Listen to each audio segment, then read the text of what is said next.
Hello guys, another day, another adventure with my family. Dito nga pala kami nag-celebrate ng free Valentine's Day with my family. Napakaganda po ng place at napaka-relaxing. A week before po pala nagpabook na kami dito para makuha namin yung date na gusto namin, at the same time makapili ng magagandang room. Dito nga pala yung sa Azure North, Pampanga. Finally, naluto na rin yung babaunin nating food. Pwede naman kasi magbaon doon. At the same time, pwede rin naman magluto para wala nang hassle at hindi na magluto. Dinala namin agad para pwede na lang initin pagdating doon. And finally, nandito na nga kami dito sa may Azure North, Pampanga. Dito lang yan sa San Fernando. Talagang mamamangha kayo sa ganda ng mga building. Dito pa lang sa malayuan ay napakaganda na po. Pagpasok nyo pala dito sa may entrance, may sasalubong sa inyo na gwardiya. Tatanungin pala sa inyo yung visitors form na pinilapan nyo. I-present nyo lang to. Ito nga yun.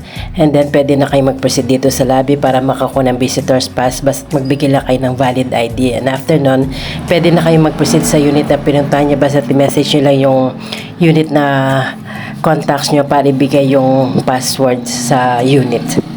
And finally, nandito na po kami sa kanilang unit. Pagpasok nyo pa lang is maamoy mo na talagang napakabangot, napakalinis.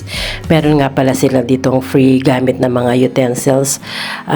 Meron din silang maliit na ref, may microwave, may lutuan, may mga kitchenwares, at iba pang pwedeng gamitin, yung tuwalya, toothbrush, sabon, lahat. Meron na shampoo. Boy style po pala yung design ng kanilang rooms. At ito na nga po, nag-plating na rin kami sa mga baon namin. Ito na yung view dito sa harap ng pinto namin. At dito naman sa kabilang yung view dito sa may terrace. Nakikita mo yung swimming pool dito. Sobrang tirik pala ng araw ng pagpunta namin dito, kaya nag-decide kaming wag na lang maligo, bukas na lang. 200 per head pala yung bayad dito sa entrance sa swimming pool.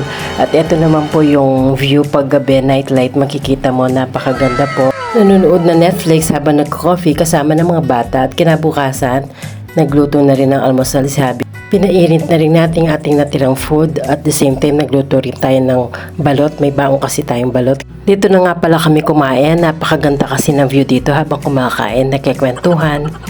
Napaka-relaxing po talaga ng place. Yung mga bata naman sa loob na sila kumain.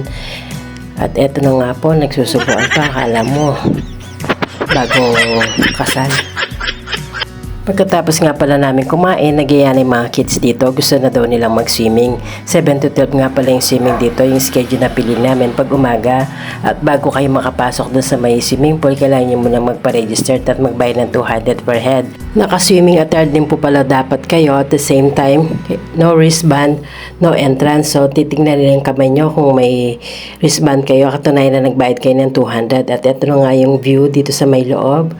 Parang Boracay yung datang. Meron silang man-made beach. Napakaganda po. Dito sa may pambata naman po ito. Doon sa kabila, doon yung pang matanda. Pwede rin naman bata doon, dito lang sa may unahan. At ito na nga, nag-start na nga yung pasabog nila. Ito yung pa-wave nila. Napakaganda po talaga ng pagkakagawa ng pool nito. Merong pa-wave, parang nasa dagat po talaga kayo. At the same time, natikman ko nga pala yung tubig. Medyo maalat-alat siya, hindi siya ma-chlorine.